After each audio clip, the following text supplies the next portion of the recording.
Se tem uma coisa que o brasileiro precisa entender urgentemente, é que o dólar não é apenas um investimento. O dólar é um seguro. E ignorar isso é o mesmo que dirigir um carro sem seguro. Olha só esses dados. O real desvalorizou 50% em 1999, 53% em 2002, 47% em 2015 e 30% em 2020.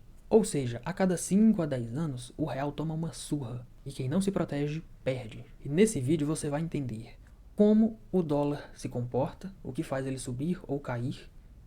Você vai entender quando você precisa de proteção cambial, quais são os melhores investimentos em dólar e como montar uma estratégia para isso. Então, como funciona o câmbio? Antes de você investir, você precisa entender por que o dólar sobe e desce. Esses são os 7 fatores que influenciam o dólar, o preço do dólar. Primeiro fator, o diferencial de juros entre Brasil e Estados Unidos. Com os juros no Brasil altos, os investidores estrangeiros acabam investindo aqui, ou seja, isso acaba fazendo com que entre dólares no país, o que faz com que o dólar caia. E quando os juros no Brasil estão baixos, ou os juros nos Estados Unidos está subindo, o dólar acaba ficando mais caro. O segundo fator é a balança comercial.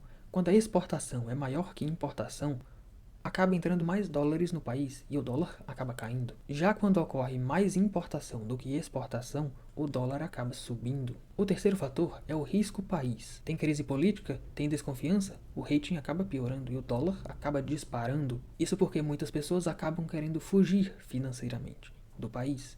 Isso faz com que a demanda por dólar cresça, consequentemente o preço sobe. O quarto fator é o preço das commodities.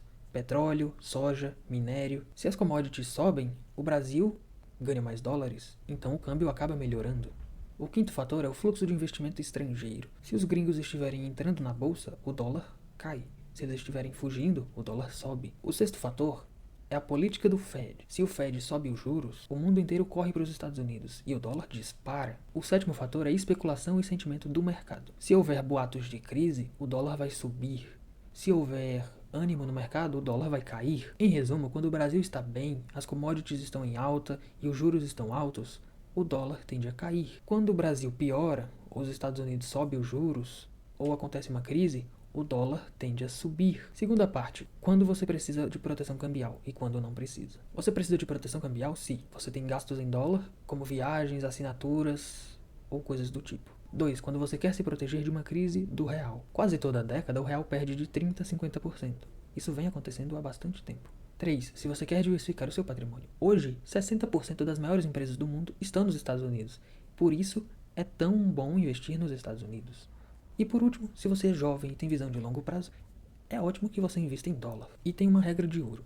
Ter zero em dólar é o mesmo que concentrar 100% do seu risco no real. Isso nunca foi uma boa ideia no Brasil. Agora, algumas formas de investir em dólar são: primeiro, o dólar físico, que é bom para viagens, é péssimo para investimento, tem IOF, tem o spread do banco, ou seja, não é a melhor opção para investir em dólar. 2. Ter uma conta no exterior, através da Avenue ou Nomad. As vantagens é que o IOF é menor e os juros são em dólar, mas a burocracia para o IR é maior, então fica a seu critério decidir se vale a pena. A terceira opção é um ETF de dólar na B3. É fácil, o IOF é zero, tem proteção pura, mas você não recebe juros, ele apenas acompanha o dólar. A quarta opção é um ETF internacional, o IVVB11. É a melhor porta de entrada para 90% das pessoas. Você compra na B3, tem proteção cambial, tem um histórico de retorno forte e acompanha grandes empresas como Apple, Amazon, Microsoft, isso é excelente. A quinta opção é investir em empresas exportadoras, como Petro e Vale. Elas têm proteção indireta, sobem quando o dólar sobe e pagam dividendos, o que é ótimo.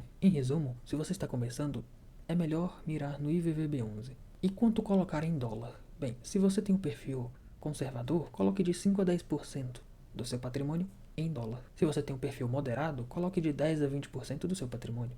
Mas se você tem um perfil mais agressivo, coloque de 20 a 30% do seu patrimônio em dólar. E usando como estratégia, boas épocas para aumentar a sua posição em dólar são: quando o dólar estiver a 4,80 ou menos, quando os juros brasileiros estiverem caindo, quando houver uma crise política ou quando as commodities estiverem em queda. Mas, de forma geral, sempre é um bom momento para se expor ao dólar. Mas concluindo, o real historicamente perde valor e o dólar é uma moeda muito forte usada no mundo todo. Como eu já falei, o dólar não é aposta, é seguro. E se você gostou desse conteúdo, eu te convido a se inscrever, te peço para deixar um like e comenta aqui se você já tem investimentos em dólar.